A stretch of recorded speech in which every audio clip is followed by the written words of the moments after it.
Kamusta na kayo mga kayami? Simulan na natin ang napakainit na Japanese movie noong 2018 na pinamagatang Pansit Cantonero.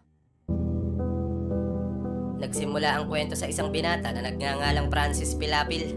Patungo si Francis sa isang maliit na resto bar kung saan siya nagtatrabaho bilang bartender. Nung gabi na iyon, isang mamasita na nagngangalang Clarice ang una niyang naging customer. Lumapit ang kaibigan ni Francis na si Aristotle at sinabi nitong matagal na raw nilang suki doon sa bar ang babae na iyon. Dito nga ay nagpaligsahan ng magkaibigan sa pagtimpla ng masarap na inumin para kay Clarice. Habang nagtitimpla sila ng alak, nagtanong si Aristotle kay Francis kung bakit wala pa rin siyang nobya hanggang ngayon. Sumagot naman si Francis na pakiramdam niya ay boring kasama ang lahat ng babae kaya wala pa rin siyang natitipuhan. Makikita sa mukha ni Clarice na hindi niya nagustuhan ang pahayag ni Francis tungkol sa mga babae. Maya-maya pa ay tumayo na rin si Clarice sa upuan at nagpaalam itong uuwi na. Nang makaalis si Clarice, nakita ni Francis sa ilalim ng baso ang sulat na iniwanan nito para sa kanya. Nakalagay sa sulat na maghihintay si Clarice sa labas ng bar hanggang matapos ang duty ni Francis. Yari na. Nang matapos ang trabaho ni Francis, huminto sa kanyang harapan ang isang magkarang kotse na minamaneho ni Clarice. Pinasakay siya nito sa kotse at habang nasa daan sila, sinabi ni Clarice na malapit nang matuyot ang kanyang bulaklak kaya naghahanap siya ng isang mahusay na hardinero na magdidilig dito. Kung papayag daw si Francis na diligan ng bulaklak ni Clarice ay babayaran pa nito ang kanyang serbisyo. Sarap nun. Sinong Francis ba naman ang magagawang tumanggi dyan? Mami, pagdating nila sa bahay ni Clarice, agad na nagtanggal ng kasuotan si Francis para madiligan na niya ang dapat madiligan.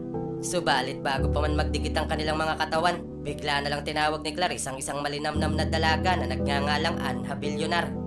Iyami, sinabi ni Clarice na manunood lang siya sa kanilang dalawa at I will touch myself lang.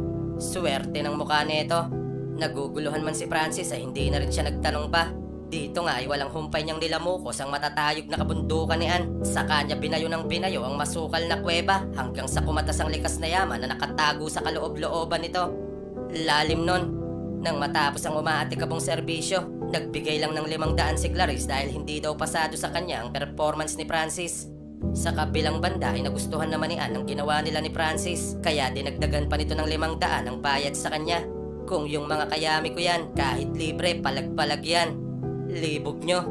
Dito na nga ipinaliwanag ni Clarice na nagmamay-ari siya ng isang factory na nagbibigay ng aliw sa mga nalulumbay na kababaihan. Lugaw si Clarice ng mga callboy, kumbaga. Isa palang pagsusulit ang ginawa nilang dalawa ni Ann at para kay Clarice ay hindi pasado ang performance ni Francis. Magpasalamat daw siya kay Ann dahil kahit papano ay binigyan siya nito ng gradong 75. Napakasarap naman ng practical exam na yon. Hands-on talaga. Tinanong ni Clarice kung gusto bang magtrabaho ni Francis sa kanila bilang isang professional pansit cantonero. Naguguluhan pa rin si Francis sa mga nangyari kaya mabilis niyang tinanggihan ang inaalok sa kanya. Bago umalis si Francis ay binigyan siya ni Clarice ng isang calling card. Tawagan lang daw niya ang numero na iyon kung sakaling magbago ang kanyang isip. Matapos pag-isipan ng mabuti ni Francis ang inaalok sa kanya, tinawagan din niya si Clarice kinabukasan upang tanggapin ang trabaho. Pagdating ni Francis sa opisina, ipinaliwanag ni Clarice sa kanya kung paano nag-o-operate ang kanilang factory. Matapos nito ay kinuhanan siya ng litrato ni Clarice upang maisama na siya sa mga pagpipilian ng kanilang kliyente. Bumili rin sila ng magagarang kasuotan na gagamitin ni Francis sa kanyang trabaho. Pagbalik nila sa opisina, dumating ang number 1 pansit cantonero ni Clarice na nagngangalang Azuma. Nang makita ni Azuma si Francis, nagbigay ito ng pagbati kay Clarice dahil napakahusay daw niyang pumili ng empleyado. Nasisiguro daw ni Azuma na maraming kliyente ang mahuhumaling kay Francis dahil sa mga katangian niya. Kinagabihan habang naka-duty si Francis, dumating ang kaibigan niyang babae na nagngangalang Megumi. Palagi silang nagkikwentuhan ni Megumi tungkol sa subject nila sa eskwelahan. Lagi din niya itong binibigyan ng libreng inumin sa tuwing pumapasyal ito sa resto bar. Alam ni Francis na matagal nang may pagtingin sa kanya si Megumi, subalit hanggang kaibigan lang talaga ang trato niya rito. Pogi. Kinabukasan ay tinawagan siya ni Clarice upang ipaalam sa kanya ang detalye tungkol sa una niyang kliyente. Pagdating ni Francis sa lugar, nakilala niya doon ang isang mamasita na may kagalang-galang na pananamit at postura. Dumiretso sila sa isang mamahaling karinderya upang ipagpatuloy doon ang kanilang kwentuhan.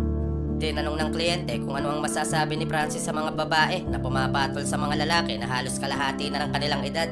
Sumagot si Francis na mula pa noong pagkabata ay humahanga na siya sa mga babae na mas matanda sa kanya. Hindi daw niya maintindihan ng ibang babae kung bakit para bang isang krimen ang pagpatol sa mas bata sa kanila. Wala naman siyang makitang masama doon lalo't pareho naman silang nasa hustong gulang. Nga naman, ilang sandali pa, bigla na lang tumayo sa upuan ng babae at nagpaalam itong uuwi na. Pakiramdam tuloy ni Francis ay nadismaya sa kanya ang una niyang kliyente. Pagpunta ni Francis sa opisina, sinabi ni Clarice na natuwa ang kanyang kliyente kaya muli siya nitong aarkilahin sa susunod na araw. Nagtataka tuloy si Francis dahil inakala niya na hindi siya nagustuhan ng kliyente. Sa sumunod nilang pagkikita, ipinaliwanag ni Mamasita na nagmadali siyang umuwi dahil may sumilip na gata sa pagitan ng kanyang hita. Alam na siguro nating lahat ang susunod na mangyayari. Ayun na nga, uminom muna sila ng kaunting lambanog para mas lalong uminit ang kanilang mga karburador. Matapos nito ay dumiretso silang dalawa sa Sogo Hotel para masimulan na nila ang sinumpaang trabaho ni Francis. Talaga namang pagkasarado pa lang ng pintuan, kinalikot kaagad ni Francis ang uhaw na talaba hanggang sa lumabas ang napakainit na sarsa ni Mamasita. Iyami, simulan nyo nang hanapin yung full movie at sinisiguro ko sa inyo na hindi nyo pagsisisihan ang bawat eksena. Nang matapos ang kanyang serbisyo ay agad na nagtungo si Francis sa opisina. Masayang ibinalita ni Clarice na nakatanggap daw siya ng 5-star mula sa una niyang kliyente. Wala na rin daw ibang uupahan na lalaki ang kliyente maliban kay Francis. Very satisfied customer kumbaga. Ibinigay ni Clarice ang pera na kinita ni Francis tapos ay pinag-usapan nila ang tungkol sa susunod niyang trabaho. Kinabukasan, nakipagkita si Francis sa ikalawa niyang kliyente na medyo may edad na pero may asim pa. Matapos silang magkwentuhan tungkol sa mga libro, inaya siya ng kliyente sa mismong bahay nito upang doon nila isagawa ang sinumpaan niyang trabaho.